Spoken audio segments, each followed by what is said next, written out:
Di balik jutaan like dan konten dakwah yang viral, tersimpan dosa besar yang mereka sembunyikan bertahun-tahun. Tapi ketika masa lalu kembali menghantui, semua topeng pun runtuh. Siapa sebenarnya mereka, dan kenapa pengakuan ini membuat jagat media sosial gempar? Temukan kisah hijrah yang tak seindah feed Instagram, tapi lebih jujur dari sekadar kata taubat. Jakarta, sore hari yang biasa, tapi langit tampak seperti menyimpan rahasia.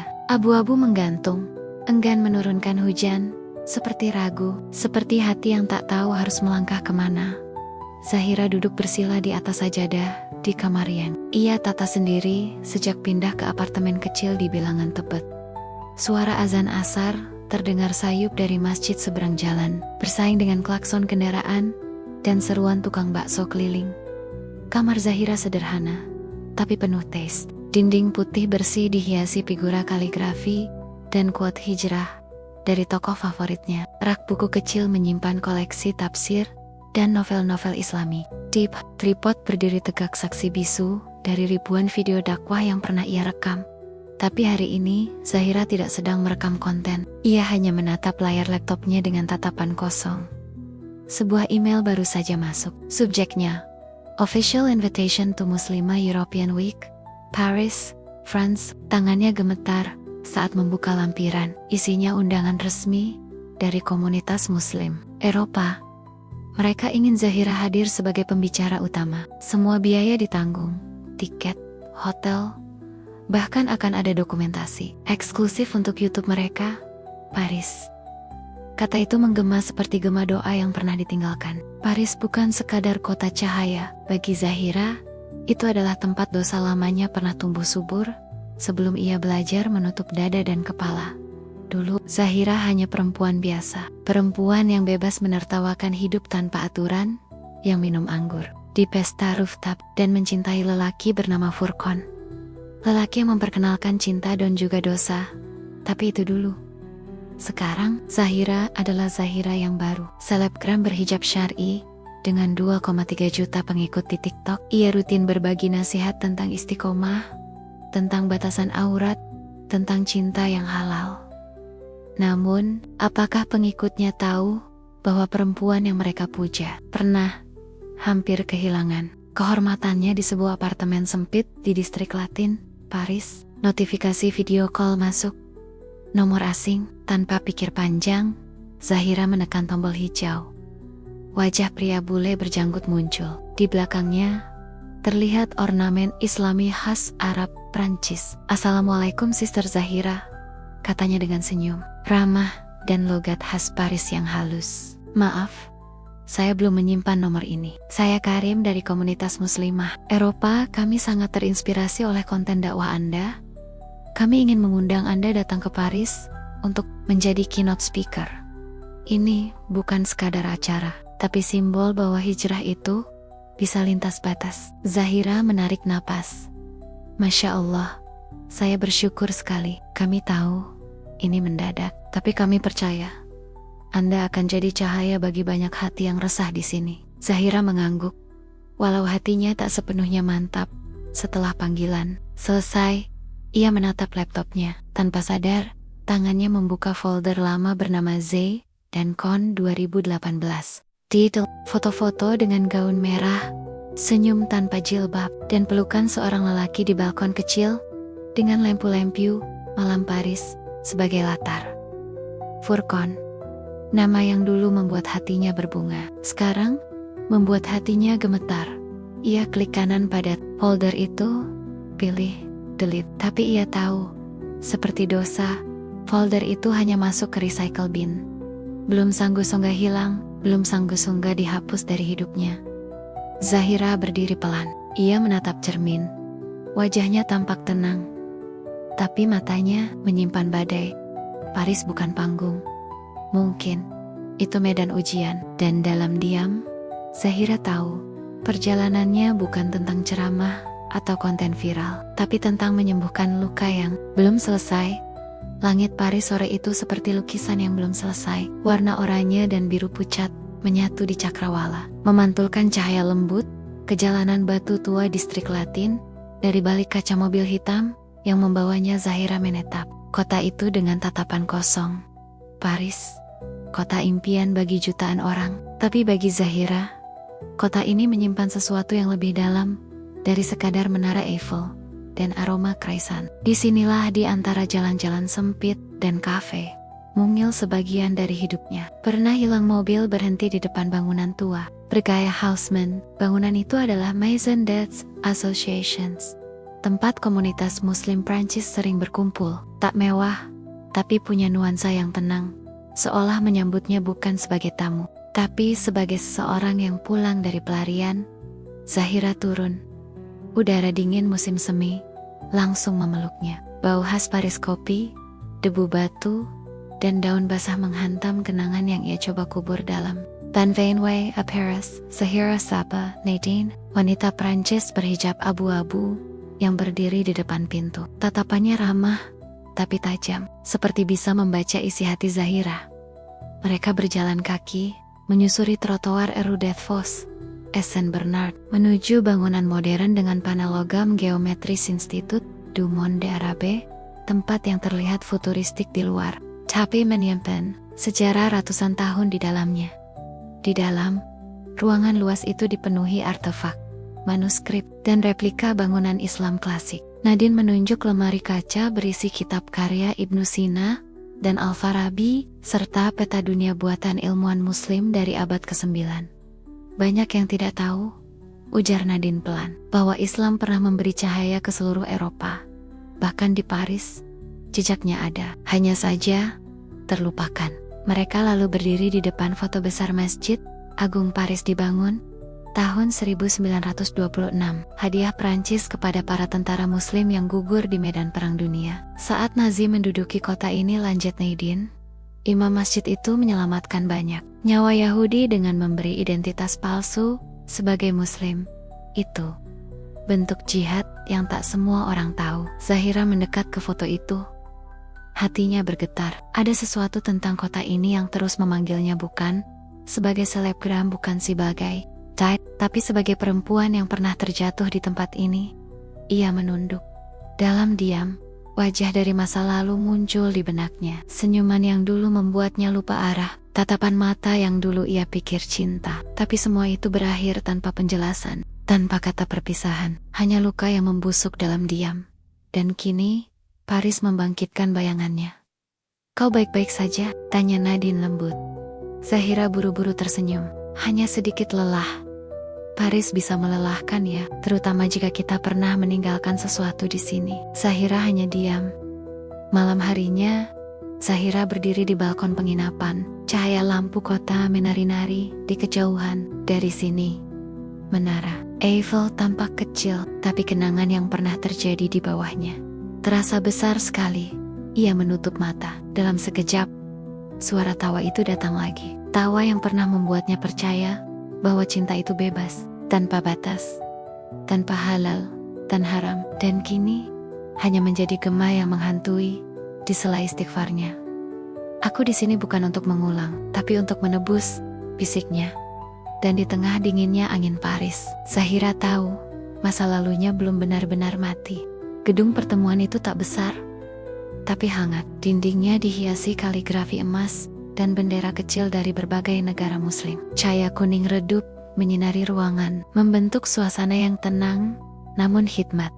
Zahira berdiri di belakang panggung kecil, mengenakan gamis hitam dan khimar panjang. Di hadapannya, sekitar 70 muslimah dari berbagai penjuru Eropa duduk rapi. Ada yang dari Belgia, Turki, Maroko, bahkan beberapa dari Jerman.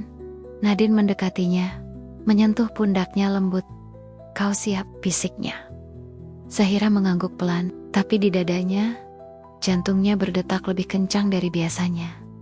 Entah karena gugup atau karena angin Paris yang masih membisikkan kenangan, acara dimulai. Lampu sorot diarahkan ke panggung, mikrofon menyala, moderator memanggil namanya dengan suara yang terpantul lembut ke seluruh sudut ruangan.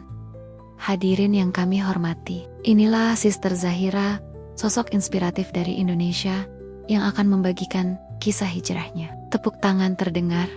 Zahira melangkah maju, Kakinya seperti melayang. Suaranya bergetar saat pertama bicara. Tapi ia menarik napas, menatap hadirin, dan mulai. Assalamualaikum warahmatullahi wabarakatuh. Semua hening. Beberapa tahun lalu, saya berdiri di kota ini, bukan sebagai Zahira yang sekarang. Saya bukan pembicara, bukan muslimah yang memahami hijab, tapi perempuan yang tersesat dalam cinta, dalam glamor, dalam egonya sendiri. Beberapa hadirin mengangguk, beberapa meneteskan air mata. Zahira melanjutkan tentang proses hijrahnya, tentang rasa sakit saat meninggalkan masa lalu, tentang bagaimana Allah tak pernah berhenti memberi jalan pulang, meski ia sendiri dulu tak pernah meminta. Tapi saat ia sampai pada kalimat, saya pernah kehilangan arah di kota ini, dan meninggalkan sesuatu yang tak pernah saya ambil kembali, terpaku di sudut kanan ruangan. Ada seorang pria berdiri, tak duduk, tak berkedip. Ia memakai jas abu-abu dan syal tipis, berdiri di antara bayangan, menatap Zahira lurus tajam. Familiar, menusuk, wajah itu, samar. Tapi tatapan itu tatapan yang pernah ia kenal, yang pernah membuatnya lupa cara berpikir, yang pernah mengajaknya ke neraka, sambil berjanji akan jadi surga. Zahira tercekat. Tenggorokannya kering, tangannya menggenggam pinggiran, podium kuat-kuat. Ia buru-buru melanjutkan ceramahnya. Tapi kalimatnya mulai goyah. Kadang, masa lalu kita tidak mati. Ia hanya menunggu. Ia berhenti, menunduk, hening. Seluruh ruangan hening. Setelah menarik napas dalam-dalam, Zahira kembali menatap audiens. Tapi, saat itu, pria itu sudah tidak ada. Kosong. Hanya dinding. Apakah ia berhalusinasi? Ataukah memang bayangan itu kembali mencarinya? Acara berakhir. Semua hadirin berdiri dan memberi pelukan hangat. Nadine memuji ceramahnya. Kamera dokumentasi sibuk memotret, tapi Zahira tak benar-benar ada di sana. Fisiknya iya, tapi jiwanya kembali ke balkon hotel 5 tahun lalu. Malam di mana ia menyesal, terlalu terlambat untuk pergi. Malam harinya, di kamar penginapan, Zahira membuka jendela. Angin Paris berembus perlahan, seperti bisikan, dan di antara bayangan gedung tua, ia melihat seseorang menatap dari kejauhan, lalu dan menghilang. Zahira menutup jendela dengan panik, bersandar di dinding. Kenapa kamu muncul lagi? Saat aku hampir sembuh. Canning. Itu yang terasa saat Zahira duduk di atas sajadah, setelah salat tahajud malam itu. Kamar penginapannya redup, hanya lampu kecil di meja yang menyala. Sajadah biru tua terbentang rapi, sementara mukenanya masih membungkus tubuhnya yang gemetar. Bukan karena dingin, tapi karena gelisah. Ia menunduk, memeluk lutut. Lafaz istighfar berulang kali keluar dari bibirnya. Pelan, nyaris seperti bisikan. Astagfirullah, astagfirullah. Bayangan pria tadi siang masih membekas di retina matanya. Tapi ia tidak ingin tahu siapa. Ia tidak berani membuka pintu lama yang telah ia kunci rapat dengan air mata dan doa. Ya Allah, kalau itu ujian darimu, kuatkan aku. Air matanya jatuh lagi. Tapi kali ini, tak seperti dulu, bukan air mata sesal karena dosa, melainkan air mata takut kehilangan keistiqomahan. Karena ia tahu, yang paling berat dari hijrah bukan memulainya, tapi menjaganya. Pagi harinya, Zahira dan Nadine berjalan kaki menuju sebuah masjid tua di kawasan Eru, Geofroizentilair. Masjid kecil itu tak mencolok, tersembunyi di antara toko roti dan butik pakaian. Tapi saat masuk, aroma karpet tua, suara lantunan Quran, dan kaligrafi kayu di dinding langsung menenangkan hati. Di sana, Zahira ikut kajian subuh yang disampaikan oleh seorang syekh asal Aljazair. Bahasa Prancis dan Arab bercampur dalam pelan-pelan, tapi maknanya menembus dada. Ujian terbesar bukan datang dari luar, tapi dari dalam diri. Kadang kita diuji bukan dengan kehilangan, tapi dengan dikembalikannya sesuatu yang dulu membuat kita tersesat. Zahira menunduk, hatinya bergetar. Jangan bangga pada hijrah, karena siapa tahu engkau hanya sedang istirahat dari maksiat. Maka perbanyaklah doa. Jangan biarkan hatimu kembali pada sesuatu yang sudah Allah keluarkan darimu. Seketika, Zahira meremas sajadahnya. Air matanya tumpah, tapi ia tetap diam, tak ingin menarik perhatian. Hanya Nadine yang melihat mata temannya, sembab saat mereka keluar dari masjid. "Kau baik-baik saja?" Zahira tersenyum pelan. "Aku hanya diingatkan bahwa Allah bisa menguji kapan saja, dari arah yang tak kita duga." Hari itu, mereka mengunjungi pasar Timur Tengah di Belleville, tempat komunitas Muslim Afrika Utara berdagang. Di sana, terdengar azan dari toko parfum. Anak-anak kecil berlarian dengan tasbih warna-warni. Suasana seperti Madinah dalam versi Paris. Di antara hiruk-pikuk itu, Zahira merasa hatinya tenang kembali. Ia berbicara dengan seorang ibu tua dari Tunisia yang menjual sajadah sambil melantunkan salawat. Ibu itu tiba-tiba berkata padanya, "Nak, kau punya mata yang pernah patah, tapi juga hati yang sedang tumbuh. Jangan takut kalau Allah mengirim angin masa lalu. Bisa jadi itu karena ya menguatkan akarmu." Zahira tertegun. Ia tak kenal ibu itu. Tapi kalimat itu seperti dikirim langsung dari langit. Malam harinya, sebelum tidur, Zahira membuka Al-Quran kecil pemberian ibunya. Ia membuka lembar acak dan matanya jatuh pada ayat ini. "Boleh jadi kamu membenci sesuatu, padahal itu baik bagimu. Dan boleh jadi kamu menyukai sesuatu, padahal itu buruk bagimu. Allah mengetahui, sedang kamu tidak mengetahui." QS Al-Baqarah 216. Ia memejamkan mata. Untuk pertama kalinya sejak pria itu muncul, Zahira tidak menangis. Ia hanya menghembuskan napas panjang, lalu berdoa, "Ya Rob, jika ia kembali untuk menguji hatiku, jauhkan aku. Tapi, jika ia kembali untuk membuatku lebih dekat padamu, maka bimbing aku. Jangan biarkan aku jatuh lagi." Di luar, kota Paris masih bersinar. Tapi di dalam kamar kecil itu, Zahira merasa telah memenangkan satu perang. Perang melawan keinginan untuk kembali membuka pintu yang seharusnya terkunci. Hari itu, langit Paris berwarna kelabu. Mendung menggantung di atas kota, seolah menyimpan sesuatu yang tak bisa ditebak. Zahira mengenakan gamis warna zaitun dan himar polos, berjalan perlahan, menyusuri lorong kaca CIT, The Sciences, tempat acara syiar internasional Muslim Eropa diadakan. Gedung itu megah, modern, dan dipenuhi spanduk bertuliskan kalimat-kalimat dakwah dalam berbagai bahasa. Suasana penuh semangat, ada pembicara dari Sudan, Bosnia, bahkan Indonesia. Zahira diundang untuk mengisi sesi bertajuk hijrah dan dakwah di era digital. Tapi langkah Zahira terasa berat. Entah kenapa, dadanya sesak sejak pagi. Ia menenangkan diri dengan berzikir pelan. Tapi ketika masuk ke ruang tunggu VIP sebelum naik ke podium, langkahnya mendadak terhenti. Di sana, berdiri seseorang, tinggi, mengenakan jubah abu muda, dengan sorban kecil melilit lehernya. Rapi, tenang, dan begitu asing, namun juga begitu familiar. Zahira menahan napas, tubuhnya membeku. Pria itu berbalik, mata mereka bertemu. Itu dia, Furqan. Tapi bukan Furqan yang dulu, bukan lelaki yang menjemputnya dengan mobil sport ke rooftop bar 5 tahun lalu, bukan pemuda arogan yang dulu mengajaknya menggadaikan iman demi cinta.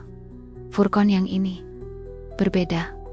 Tatapannya tidak lagi membakar tapi menandok. Geraknya tidak mendekat gegabah, tapi diam, memberi jarak. Sialah ia tahu kedekatan tanpa halal adalah kejahatan yang dibungkus kenangan. "Assalamualaikum." Suara itu pelan, seperti salju jatuh di atas tanah basah. Zahira tidak menjawab, lidahnya keluh. Ia menunduk, tubuhnya bergetar. Furqan bicara lagi. "Saya tidak tahu kita akan bertemu di sini, tapi Allah memang menulis ini di Lauhul Mahfuz." Zahira masih diam. "Saya bukan datang untuk menagih masa lalu. Saya hanya ingin mengucapkan maaf." Ia menarik napas panjang. "Maaf, karena saya pernah jadi sebab kau jauh dari Allah." Air mata Zahira jatuh. Aye Sabet menyekanya.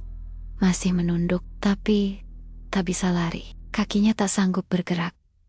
Furqan melanjutkan, "Setelah kau pergi, saya tersesat lebih dalam. Tapi Allah itu maha membolak-balik hati. Dan suatu malam di Marrakesh, saya sujud di jalan, menangis seperti anak kecil. Sejak itu, saya belajar kembali dari awal." Zahira mengangkat pandangannya perlahan. Pria itu memang berubah, bukan dari penampilan, tapi dari cara berbicara, keramat, cara menahan diri. Zahira akhirnya menjawab. Suaranya pelan. Aku sudah memaafkanmu sejak lama, Hening. Tapi aku tidak pernah menyangka akan melihatmu lagi seperti ini. Furqan mengangguk, lalu tersenyum kecil. Saya tidak berharap apapun. Saya tahu tak semua yang jatuh bisa kembali seperti semula. Tapi kalau saya diizinkan, saya hanya ingin bilang. Ia menatap matanya dalam-dalam. Kali ini bukan dengan nafsu, tapi dengan rasa takut kehilangan surga. Semoga Allah memudahkan jalan kita, walau tak lagi bersisian. Zahira menahan napas. Hatiku dulu mencintaimu karena dunia, bisiknya dalam hati. Tapi mungkin Allah memisahkan kita, agar kita bertemu kembali sebagai hambanya, bukan sebagai dosa satu sama lain. Lalu Furqan melangkah mundur, tidak memaksa, tidak menuntut. Ia pergi seperti orang yang menyerahkan semua kepada takdir. Beberapa menit kemudian, giliran Zahira naik ke podium. Lampu menyorot wajahnya, tapi kali ini ia tidak gemetar. Hari ini, aku belajar satu hal baru, ucapnya dalam mikrofon. Hijrah bukan sekadar meninggalkan masa lalu, tapi menerima bahwa kadang Allah mempertemukan kita dengan masa lalu, hanya untuk membuktikan kita tak lagi sama. Di antara ratusan hadirin, ada satu pria yang menunduk dan tersenyum. Dan di dalam hatinya, Zahira tahu masa lalu bisa berubah jika Allah mengizinkan.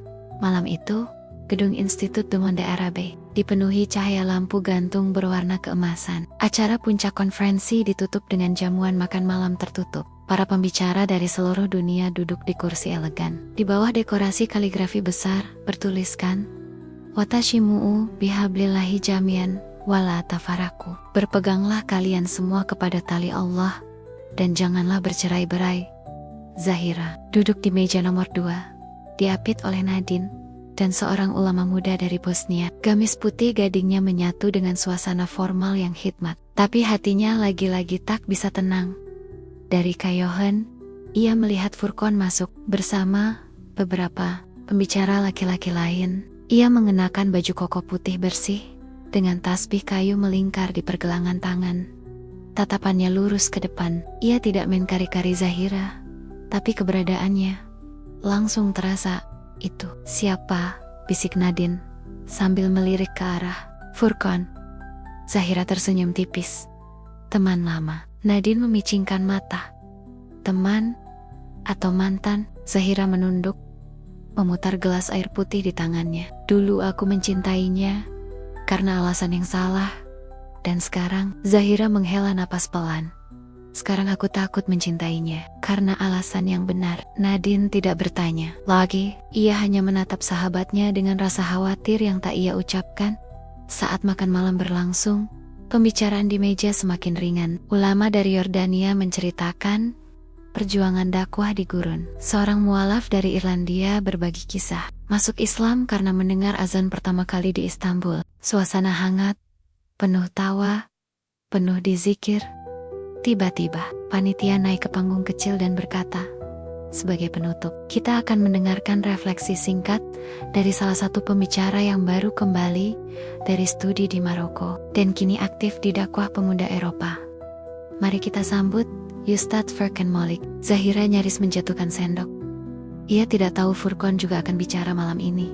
Furqan naik panggung dengan tenang. Wajahnya datar, tak mencari siapapun. Tapi saat ia mulai bicara, suaranya tak bisa ditolak. Dalam, tenang, tapi menghujam ke hati. Saya bukan siapa-siapa. Pernah hancur, pernah jadi penyebab hancurnya orang lain. Tapi Islam menyelamatkan saya. Kadang kita takut berubah karena khawatir orang mengingat kita yang dulu. Tapi Islam tidak melihat masa lalu. Ia melihat kemauan untuk bangkit hari ini. Hening. Dan jika Allah memberi kesempatan kedua, bukan untuk kembali, tapi untuk memperbaiki, maka jangan sia-siakan. Karena tak semua orang diberi peluang kedua dalam hidupnya. Zahira merasa duduk di atas bara. Ia menunduk dalam-dalam. Setelah acara usai, tamu mulai pulang satu persatu. Tapi Zahira tak bisa pergi. Langkahnya terasa berat, seperti ada yang mengikat. Furqan menghampiri, tapi menjaga jarak. Ia berdiri di seberang meja, lalu berkata dengan suara rendah, "Aku tahu tak pantas bicara apapun, tapi aku ingin kau tahu, sejak pertemuan pertama kita kemarin, aku menangis setiap malam." Zahira menatapnya, diam, bukan karena menyesal, tapi karena takut. Takut aku akan kembali merusakmu jika aku salah dalam niat. Dan aku tahu, cinta sejati bukan soal memilikimu, tapi menjagamu tetap dekat dengan Allah. Mata Zahira memanas. Ia ingin marah, ingin berteriak, ingin lari, tapi yang keluar hanya air mata yang jatuh diam-diam. Kalau kau benar-benar berubah dan benar-benar ingin menjagaku, aku, Furqan menunduk. Baik, tapi izinkan aku mendoakanmu setiap malam. Lalu ia membalik badan, berjalan pelan, menyatu dalam keramaian. Zahira berdiri sendiri.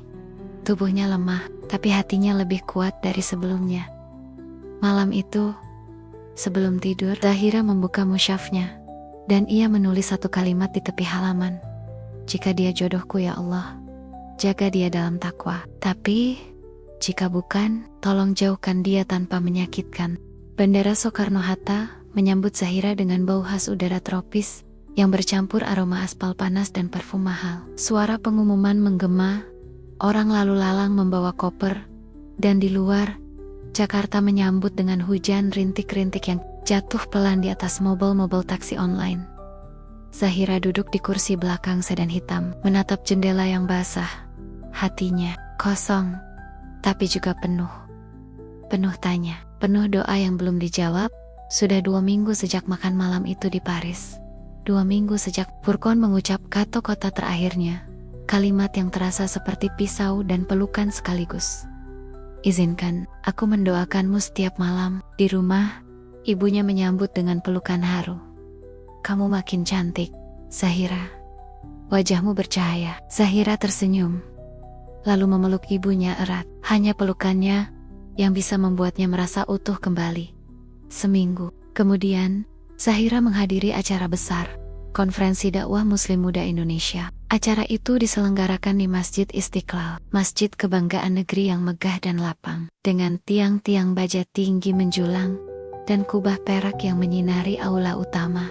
Ribuan orang hadir, para pendakwah muda dari berbagai penjuru Nusantara berkumpul. Ada yang dari pesantren, dari organisasi pemuda, bahkan selebgram hijrah yang sedang naik daun.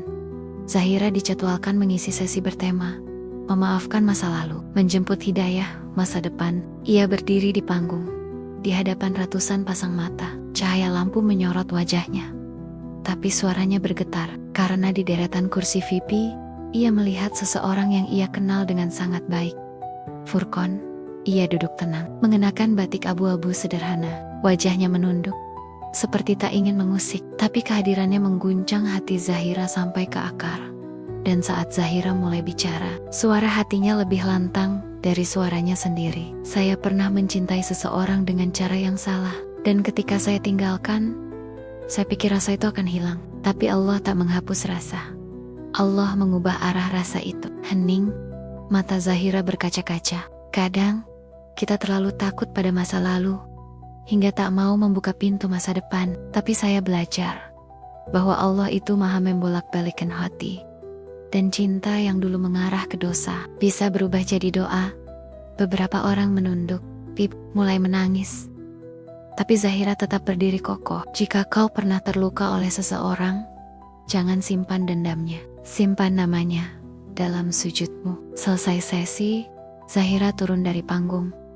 Ia berusaha menghindar dari kerumunan. Tapi di teras luar masjid, hujan turun lagi. Deras, membasahi lantai marmer putih. Aroma tanah basah menguar, menyatu dengan bau sajadah dan jas hujan plastik. Zahira menunggu di bawah atap kecil, dan dari balik gerombolan orang yang berlarian Furqan mangkul, mereka berdiri berhadapan. Tapi kali ini, tak ada pelukan, tak ada air mata, hanya diam dan degup jantung. "Aku tak sengaja tahu kamu akan ada di sini," kata Furqan pelan. "Allah yang menggiring kakiku ke masjid ini." Zahira menatapnya dalam. "Kau datang sebagai siapa?" "Sebagai hamba, sama seperti kamu." Zahira menggigit bibir, matanya berkaca. "Dan kalau aku bilang hatiku masih takut, tersenyum lirih. Aku juga. Tapi cinta yang menakutkan itu hanya bisa kita hadapi jika kita bawa ke arah yang halal. Ia menatap langit yang sedang menangis. Kalau kamu percaya, izinkan aku datang ke rumah, bukan untuk menebus masa lalu, tapi untuk melamarmu. Karena masa depan, Zahira cemat. Bibirnya terbuka, tapi tak ada suara. Ia hanya bisa menunduk dan menangis dalam diam. Tapi untuk pertama kalinya, air mata itu bukan karena luka, tapi karena harapan. Malam itu, Zahira duduk sendiri di kamar lamanya. Dindingnya masih berwarna biru pastel, lemari kayu tua di sudut ruangan, dan rak buku yang dulu ia susun semasa kuliah masih utuh berdebu, tapi penuh kenangan. Hujan di luar belum berhenti sejak sore. Jendela kaca berembun. Di atas sajadah, Al-Quran terbuka pada surah An-Nur. Laki-laki yang baik untuk perempuan yang baik. Tangannya gemetar saat membaca ayat itu, tapi hatinya justru bergolak. Ya Allah, benarkah ia baik? Ataka, aku sedang diperdaya oleh bayanganku sendiri. Zahira bangkit. Ia mengambil air wudhu. Setiap sentuhan air dingin membuat tubuhnya tersadar. Ini bukan tentang cinta, tapi tentang masa depan. Ia sholat 2 rakaat, lalu bersimpuh. Sujud niat lama, dan ketika ia berdoa, suaranya pecah dalam tangis. Ya Allah, kalau dia jodohku, dekatkan hatiku tanpa melukai. Tapi jika bukan, jangan biarkan aku berharap dari manusia, lalu kecewa. Aku sudah cukup kuat untuk menolak, tapi belum cukup kuat untuk patah 2 kali. Malam itu Zahira tertidur dengan mata basah dan hati lelah. Esok paginya, ibunya mengetuk pintu. Zahira, Ibu boleh bicara? Mereka duduk di ruang tamu yang sederhana. Angin pagi meniupkan bau bunga melati dari halaman. Zahira menyajikan teh panas, lalu duduk di samping ibunya. Furqan sudah kirim kabar. Dia sungguh-sungguh ingin melamar. Zahira diam. Kamu masih takut? Takut kecewa, Bu? Nak, sang ibu menggenggam tangan Zahira. Pernahkah kamu kecewa pada Allah? Zahira menggeleng pelan. Maka kalau kamu pilih berdasarkan Allah, bukan karena masa lalu, bukan karena perasaan, insya Allah tak akan kecewa. Karena Allah tak pernah meninggalkan hamba-Nia yang memilih karenanya. Air mata Zahira kembali tumpah. Tapi aku belum bisa mencintainya seperti dulu. Ibunya tersenyum. Dulu kamu mencintai dengan nafsu. Sekarang, belajarlah mencintai dengan iman. Itu jauh lebih tenang, lebih dalam, dan lebih bertahan. Zahira menunduk. Di hatinya, gema doa semalam masih membekas. Tapi kini, doa itu bergetar dengan nada yang berbeda. Ya Allah, jika ia datang karenamu, kuatkan aku untuk menerimanya. Karenamu pula, seminggu kemudian, keluarga Furqan datang ke rumah. Sederhana, tanpa pesta. Hanya lamaran hangat dengan bacaan doa dan mahar yang ringan. 1 set Al-Quran, dan sebuah cincin perak. Furqan duduk tegak di ruang tamu. Baju koko putih, bersih. Zahira hadir, wajahnya tenang, tapi matanya berkaca. Dan saat Furqan berkata, aku datang, bukan untuk mengambilmu dari keluargamu, tapi untuk bersujud bersama di rumah yang kita bangun nanti. Semua diam. Zahira menatap ibunya. Sang ibu mengangguk, lalu berkata, jika kamu siap, maka jawab dengan hatimu, nak. Zahira menapas, lalu dengan suara lirih, ia menjawab, insya Allah, aku terima. Suara takbir menggema, bukan dari corong masjid, tapi dari dalam dada mereka masing-masing. Hari itu bukan hanya hari lamaran, tapi hari ketika luka dan doa bersatu. Dalam jawaban yang sama, kesabaran. Matahari baru saja tenggelam di ufuk barat Jakarta. Di balik jendela kaca kafe kecil bernuansa kayu itu, langit berwarna jingga keunguan. Suasana hangat, tapi di meja sudut ruangan, suasana justru membeku. Zahira menatap layar ponselnya. DM Instagram dari akun tanpa foto profil masuk. Masih bisa pura-pura suci. Zahira, bagaimana dengan anak hasil hubungan harammu dulu? Tangannya gemetar. Nafasnya tercekat, dunia seolah berhenti. Rahasia yang selama ini ia pendam sendiri, terbuka oleh orang yang bahkan tak ia kenal wajahnya. Zahira bangkit, meninggalkan minumannya, dan berlari keluar. Hujan mulai turun lagi, langit Jakarta gelap, dan hatinya lebih gelap dari malam itu. Malam itu Zahira berdiam diri di kamarnya. Tak ada doa, tak ada air mata. Ia hanya duduk, membeku. Ingatannya menyeretnya kembali ke 7 tahun lalu. Kampus, malam, tugas besar, dan cinta yang dibungkus dalam kebodohan. Mereka Zahira dan Furqan terlalu dekat, terlalu sering bersama, terlalu yakin bahwa cinta bisa mengalahkan aturannya. Dan dari kebodohan itu, Zahira mengandung anak Furqan. Saat itu ia panik. Dunia serasa runtuh. Ia belum selesai kuliah. Career sebagai aktivis muda sedang naik daun. Ia takut Furqan akan menikahinya karena tanggung jawab, bukan cinta. Dan di saat dia ingin bicara, keluarganya justru menekan. Tutup mulutmu Zahira. Kalau ini tersebar, hancur nama kita, hancur masa depanmu. Ingat, serahkan saja pada bibimu yang tak bisa punya anak. Mereka akan mengasuhnya, dan kau lanjutkan hidupmu. Tapi ini, anakku, bukan. Ini kesalahanmu. Dan di ruang bersalin rumah sakit kecil yang tersembunyi, Zahira melahirkan sendirian. Tak ada Furqan, tak ada pelukannya, tak ada suara takbir di telinga sang bayi. Ia hanya menatap anak itu sebentar, mencium keningnya, dan menyerahkannya. Bukan karena tak cinta, tapi karena terlalu cinta, hingga takut tak bisa memberi yang terbaik. Dan kini, rahasia itu mengendap ke permukaan. Pagi harinya, Zahira memberanikan diri datang ke rumah Furqan. Wajahnya pucat, langkahnya berat, tapi tekadnya bulat. Furqan membuka pintu. Ia tersenyum, tapi langsung tahu ada badai di mata Zahira. Kita bisa bicara? Suara Zahira nyaris tak terdengar. Di ruang tamu, Zahira menggenggam kedua tangannya erat-erat. Ia tak sanggup menatap mata Furqan, tapi akhirnya ia bicara. Ada hal yang belum pernah aku ceritakan, sesuatu yang harus kamu tahu sebelum kamu nikahi aku. Furqan mengangguk pelan, mencoba tetap tenang. 7 tahun lalu, aku hamil, anaknya. Anakmu, apa? Aku tahu, kalau aku bilang waktu itu, kamu pasti akan menikahiku. Tapi aku takut kamu hanya menikahi aku karena rasa bersalah. Aku masih ingin kuliah, masih ingin punya mimpi, dan keluargaku menekanku untuk menyembunyikannya. Furqan membeku, tangannya mengepal, matanya mulai merah. Anak itu sekarang di mana? Aku titipkan pada bibiku. Tak bisa punya anak. Dia tumbuh dengan baik, sehat, pintar, tapi dia tak tahu aku ibunya. Hening.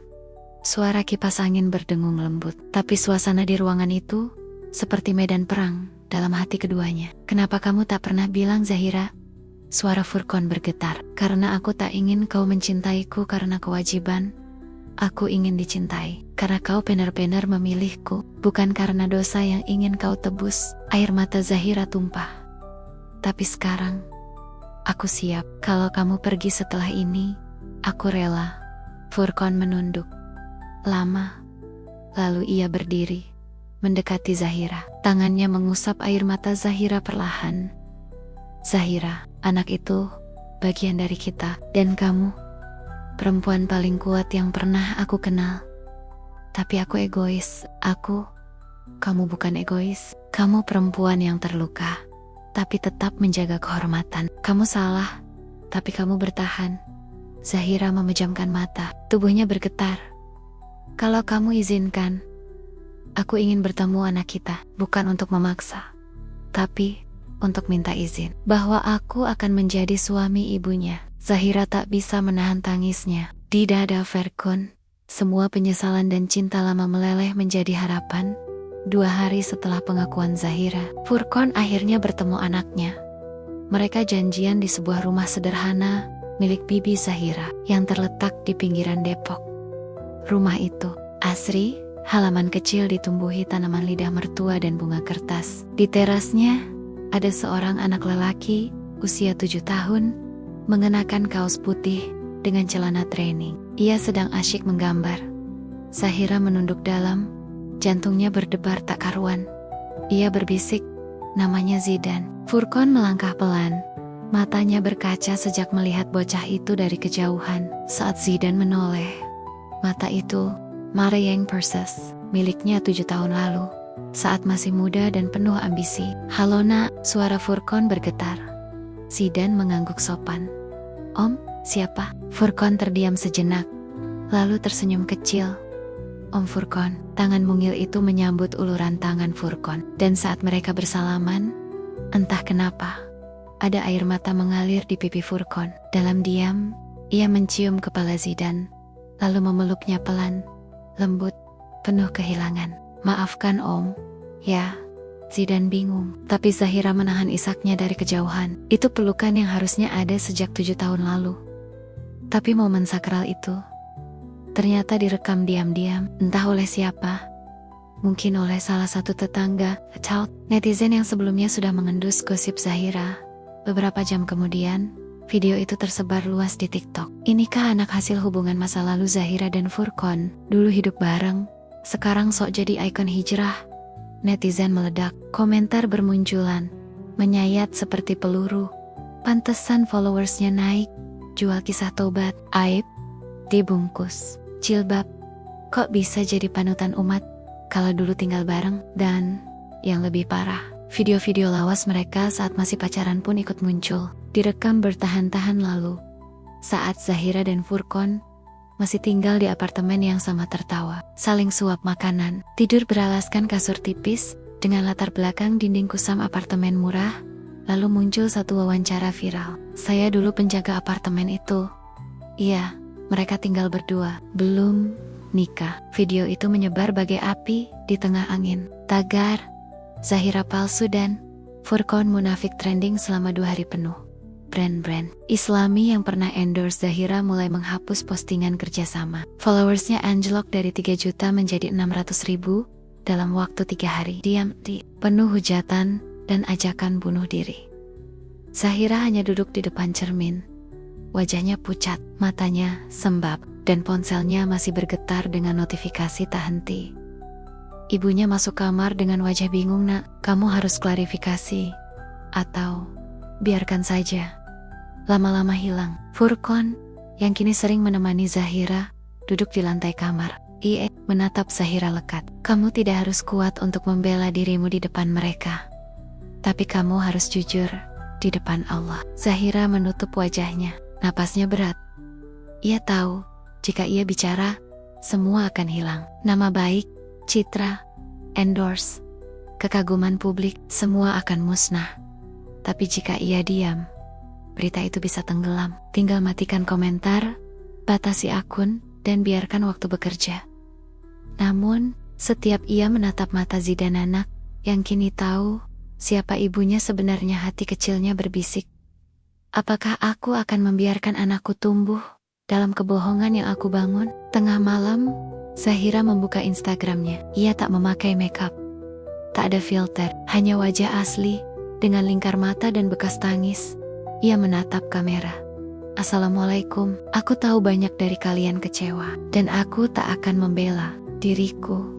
Ya, apa yang kalian lihat itu benar. Aku dan Furqan pernah bersama tanpa ikatan. Kami salah. Aku hamil. Aku sembunyikan. Aku menyerahkan anak itu. Dan kini, kami semua sedang berusaha memperbaiki yang rusak. Aku tak akan paksa kalian memaafkan. Aku hanya ingin jujur, agar anakku kelak tahu ibunya pernah berdosa, tapi tidak berbohong. Jika kalian ingin pergi, silakan. Aku akan tetap di sini, bertahan, bukan sebagai ikon, tapi manusia biasa yang pernah jatuh." Zahira mengunggahnya, lalu mematikan ponsel. Dan malam itu, untuk pertama kalinya setelah sekian tahun, ia tertidur dalam kelegaan, bukan karena semua baik-baik saja, tapi karena ia akhirnya jujur. Setelah Zahira mengakui semuanya lewat siaran live Instagram tanpa riasan, tanpa filter, tanpa skrip, semuanya berubah. Ia kehilangan semua endorsement, followers berjatuhan, undangan ceramah dibatalkan, kontrak dakwah dicabut. Tapi saat ia menutup siaran itu, untuk pertama kalinya dalam hidupnya, ia merasa ringan. "Aku bukan ikon hijrah, aku hanya perempuan berdosa yang mencoba pulang ke Allah." Hari-hari setelahnya bukan hari yang mudah. Media gosip masih haus, akun-akun dakwah saling silang pendapat. Dan bahkan sebagian keluarganya masih marah karena membuka aib sendiri. Tapi Zahira sudah siap. Dan satu hal yang ia tahu pasti, ia tidak ingin lagi hidup dalam kebohongan, dalam ketenaran semu, dalam cinta yang dibungkus dosa. Furqan datang pada suatu sore, wajahnya kusut, mata lelah. Tapi kali ini bukan pria yang ingin menebus masa lalu, melainkan sebagai laki-laki yang ingin membangun masa depan. Zahira, biar orang bilang apa, aku tetap mau menikahimu, karena cuma sama kamu aku bisa mulai hidup baru. Mereka menikah seminggu kemudian. Sederhana, di masjid kecil tempat mereka pertama kali ikut kajian bertahun-tahun lalu. Tidak ada publikasi, tidak ada gaun putih, hanya lafazah, doa, dan dua tangan yang saling menggenggam dengan luka yang mereka peluk. Bukan sembunyikan. Beberapa bulan setelah itu, mereka pindah ke Paris. Bukan sebagai pasangan romantis ala drama Korea, tapi sebagai dua hamba Allah yang ingin belajar, menebus, dan memberi manfaat. Zahira melanjutkan kuliah S2 Sejarah Islam Eropa di Sorbonne, program yang dulu ia tinggalkan saat hamil. Furqan mengambil riset lanjut tentang diaspora Muslim Asia Tengah dan membantu komunitas imigran miskin di kawasan Belleville. Paris tetap sama, kafe-kafe, bahasa Prancis yang cepat, angin dingin yang menusuk. Tapi kali ini, mereka yang berbeda. Paris bukan lagi tempat kenangan dosa, tapi tempat mereka membangun takdir baru. Setiap subuh mereka berjalan ke masjid kecil di dekat flat. Zahira mulai membina komunitas muslimah muda dari Kazakhstan, Turki, dan Albania, menceritakan kisah hidupnya. Bukan untuk menyombongkan perubahan, tapi untuk menunjukkan bahwa Allah tidak pernah menutup pintu pulang. Kalian tahu, aku dulu influencer, ucap Zahira sambil tersenyum. Tapi sekarang, aku cuma orang biasa yang pernah jauh dari Allah, dan gak mau jauh lagi. Di sudut masjid, seorang gadis muda menangis. Zahira merangkulnya, dan hatinya bergetar, karena kini ia tahu, semua luka masa lalu itu ternyata bukan untuk dipendam, tapi untuk menjadi cahaya bagi orang lain. 4 tahun sudah berlalu sejak Zahira dan Furqan meninggalkan Indonesia. Tak ada lagi akun Instagram, tak ada lagi siaran dakwah di TikTok, tak ada lagi label influencer hijrah. Yang tersisa hanya dua manusia biasa yang memilih hidup sunyi di kota penuh cahaya.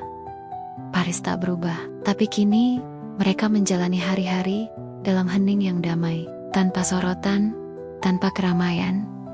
Setiap pagi, Furqan berjalan kaki ke pusat komunitas muslim di sini. Di sana, ia mengajar anak-anak imigran tentang sejarah perjuangan Islam di Eropa, dari jejak Andalusia hingga kebangkitan Islam pasca penjajahan.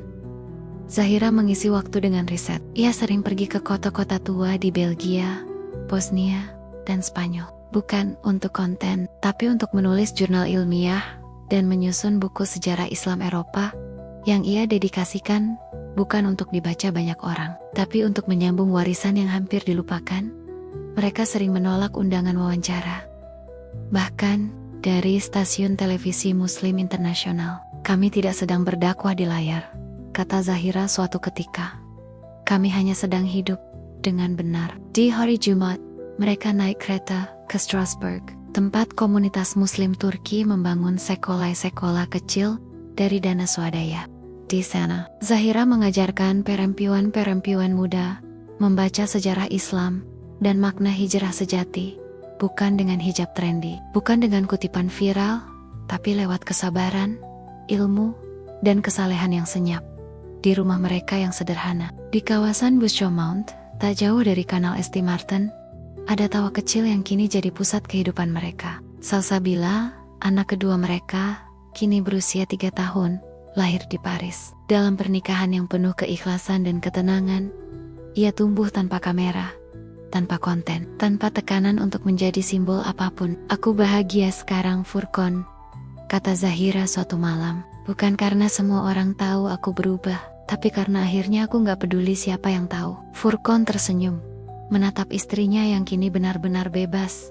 Bebas dari masa lalu, bebas dari ego, bebas dari panggung dunia. Mereka hidup dalam diam, tapi diam itu bertenaga, karena di balik langkah-langkah sepi mereka, ada jejak yang ditinggalkan untuk umat. Dan di setiap kota yang mereka kunjungi, Dari Grenada hingga Sarajevo, dari Marseille hingga Rotterdam, mereka menanamkan satu hal, bahwa Islam tak perlu bising untuk sampai ke hati. Cukup satu amal kecil yang ikhlas, cukup satu jiwa yang sungguh pulang.